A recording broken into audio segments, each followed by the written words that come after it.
Si Elena, Filipina, may 10 taon nang nagtatrabaho bilang chambermaid.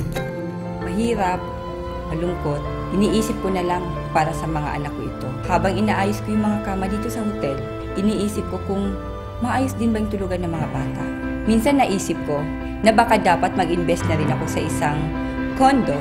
The Symphony Towers, near GMA 7 and ABS-CBN. Tower 1 construction in full swing, ready for turnover by mid-2011. Now selling Tower 2. Starts from as low as 9,600 pesos a month. Pwede ko siyang paupahan, may additional income pa ako. At this time, may chambermaid na ako. The Symphony Towers.